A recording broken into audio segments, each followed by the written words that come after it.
It looks like MJX put a lot of thought into this truck. Kind of. And there's a lot of metal under here. There's portal axles. Obviously, you'll be happy if you like Jeeps. I'm mostly neutral on that. They're okay, but I'd like to see some different things come out now. That metal frame looks solid. These don't look like recycled shocks. They're new to this model as far as I know. It's an aluminum body. Feels pretty durable. Hey, I bet I could crack it. Spare tire. Some pretty good scale bits. Nice looking headlights. An extremely easy to operate clipless body. This is brushless, but it's not the FOC version. You can get that as well with a yellow body. We'll see how good it rock crawls. MJX usually puts a little more speed into their crawlers too. Like this big old dude, I think I got to 17 miles an hour. Yeah. But there are some odd things that, well, we're gonna go over it. Manual, of course, has your exploded parts diagrams and your parts list. The bumper comes in a bag. You gotta put that on. 2 amp charger and tools. 2S 2000 milliamp lithium ion battery. The battery tray is longer though, so it will accept longer batteries. And it's nice that this goes all the way back. Speaking of battery though, and the first annoyance, they chose to put the battery in a really oddly inconvenient place. This receiver box is right in the way. I mean, come on. I'm no engineer. I just feel like they could have maybe relocated this slightly differently. Curious, actually. Looks like we've got a separate receiver. Yeah, why use such a big box for that? So you could have tucked that in here and improved the front heaviness. Whatever, it might not matter. This thing might be incredible on the rocks. At least they do have a gasket, so this will be somewhat waterproof. Boop. Speaking of ESCs, there's an app for that. Let's try it. Ooh, oh yeah, we're gonna look at the lights in a second. Yeah, that's some pretty, whoa, oh gosh. Pretty decent looking steering. Nope, this one doesn't have it. Pooey. That's kind of surprising, but maybe it's only in the yellow version. Yep, pretty sick lights. Rear tails. Reverse lights. Oh, and this transmitter, which I'm unhappy about. MJX has been using the same controller for a long time. This guy right here, and I really feel like it's just time for something better. And this Jeep comes with this guy, which feels like even more of a downgrade, which is a bummer. Now, it actually has more controls on it, but it feels and looks cheaper. But I'm pretty sure that this controller will work with this truck. If you have one of these sitting around, let's just try it. This clipless body is held on with magnets and they are very strong. Unless you roll over a lot, I don't think that's gonna come off too easily. You can adjust your caster angles with the front and the rear shocks. 20 kilogram axle mounted servo. There is no servo saver. And it also says it's waterproof. That is a 3650, 3500 kV brushless motor. Big square shaped gearbox. MJX specifies that the gears inside the differentials are metal, but that they use high quality nylon gears in the transmission case. Would have been nice if they were metal all the way through. Undo these realistic Jeep hood locks and the hood opens up, not that you really need it to, being that the whole body opens, but it's still a neat scale feature. One more thing before we go and take this out. While this truck has a pretty good amount of flex, I mean, that's not bad, and it doesn't rub the body. Let's see, it might rub slightly on full lock and full stretch, but I feel like these springs are a little too strong. Well, now that I've exercised it a little bit, it seems to be doing fine. Maybe that's an old NVM. Let's just see how it does out on the course. Oh, the tires feel pretty okay. They are squishy, and it's a pretty heavy truck, so they'll probably do good on jagged rocks, but on a smooth surface, they may slide a little too easy. We'll see, obviously. Overall, this looks and feels like a pretty quality piece of machine. Now, yeah, it binds. Yeah, looks like the old style transmitter's gonna work. Of course, for the video, I'm gonna use the one it comes with.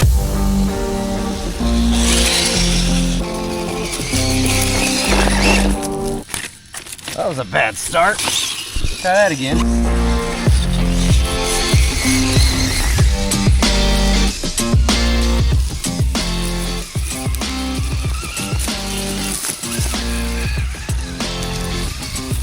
Get out of there.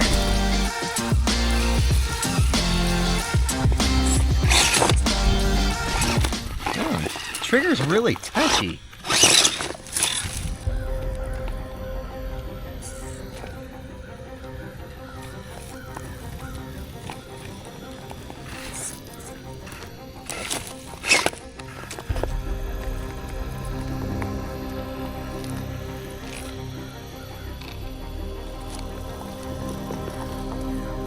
Nice. So you can definitely turn it. You can definitely control it, but a little too much trigger pull is going to make it just jump out of your hand. Or, well, not your hand. Rocks. Alright, I kept this slow sequence here in the video because it looks cool, but we are about to increase speed.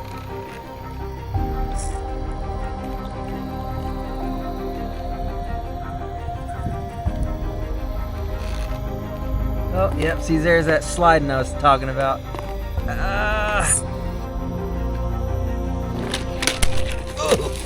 So I said earlier, this one doesn't have the Bluetooth capability, but there is a set button on the ESC power switch. So it does seem that you can still change settings. Oh yeah, and it does have fully locked diffs.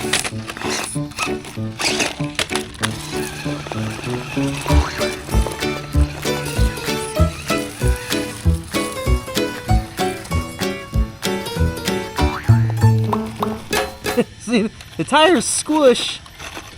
Oh, come on. Oh, but they're not very grabby.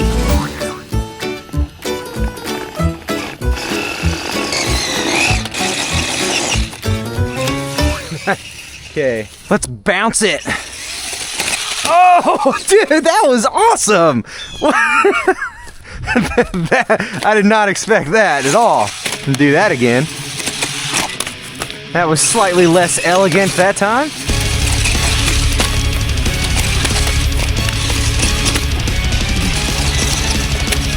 All right, there's really two things holding this back, I think, so far. But I still want to try it on there.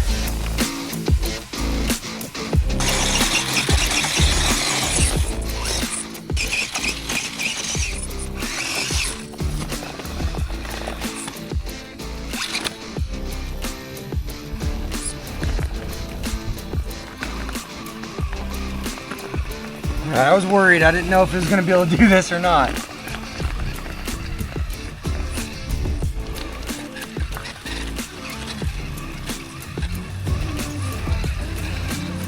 This, I don't think so.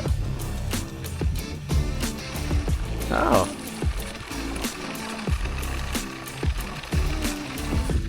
Can it go up? It could do it if it had the grip. Oh. Ah!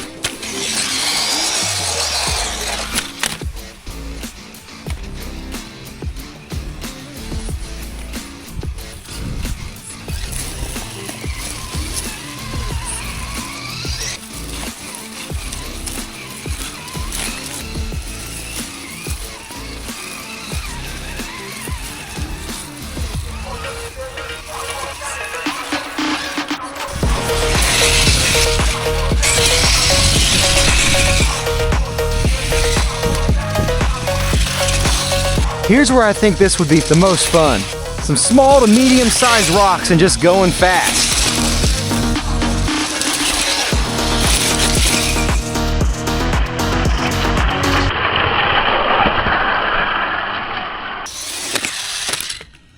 Oh, no way. All right, so I mentioned there's two things holding this back, both are which in some ways fixable. The tires just aren't grippy enough. They're probably still a little too hard for the weight of the vehicle, and it's just a little too top heavy. It likes to tip over.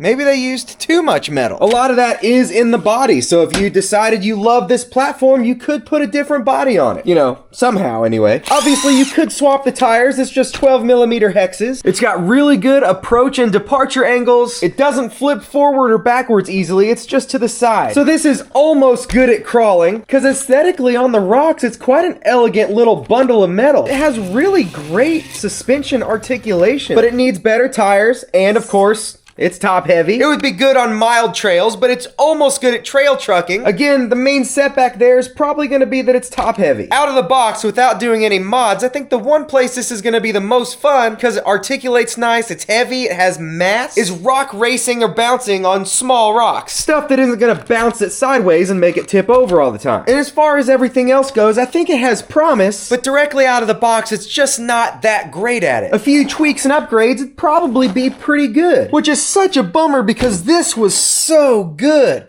I mean, look at the size difference. This is massive. Of course, this one is a lot more money. They did a lot of things right. They're on the right track. But it needs a few more tweaks.